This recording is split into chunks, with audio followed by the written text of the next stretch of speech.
निर्वाचन प्रचार प्रसारको भोट माग्न जाने यो गर्ने निर्वाचन कार्यतालिका अहिले त्यो नै छैन। हामीसँग त अहिले प्रशस्त के समय हामी के बनाइरहेका छौँ भनेदेखि यहाँहरूलाई जानकारी गराउँ, सामान्यतया 120 दिन लाग्छ चुनाव सम्पन्न गर्न। हामी 120 दिनभन्दा अर्को 1.5-2 हप्ता त अझै समय छ र विशेष परिस्थितिमा हाम्रो नेपालमा 90 दिनमा पनि निर्वाचन भएको अवस्था छ।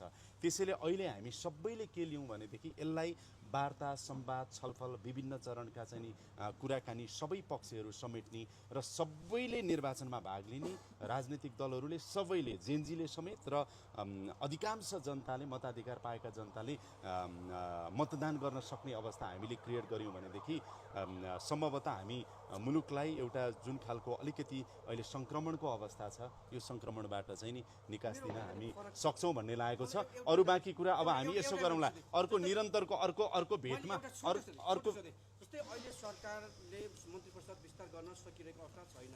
जेनजी सहितको मन्त्री परिषदले कहिलेसम्म पूर्णता पाउँछ?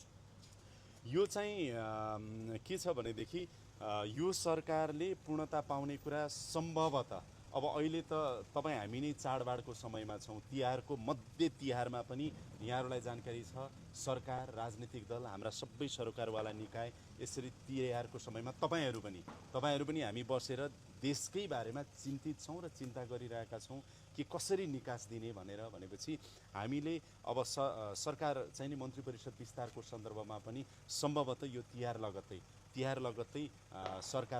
सरकार एउटा चाहिँ खास गरेर सम्माननीय प्रधानमन्त्रीज्यूको अधिकार क्षेत्र हो यो। सम्माननीय प्रधानमन्त्रीज्यूले तिहार लगत्तै केही सोच्नुहुन्छ होला र अब अहिले तिहार 1-2 दिनको समय छ। यसलाई चाहिँ हामीले राजनीतिक भेटघाट कुराकानीकै लागि अलि बढी उपयोग गरिरहेका छौँ।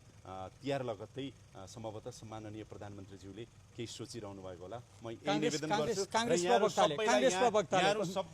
प्रवक्ताले छलफल त भयो तर दिन चाहन्छु नुदया भिन्तुना र छठको पनि शुभकामना दिन्छु। आश्वस्त हुन सकेन। सबैलाई धन्यवाद।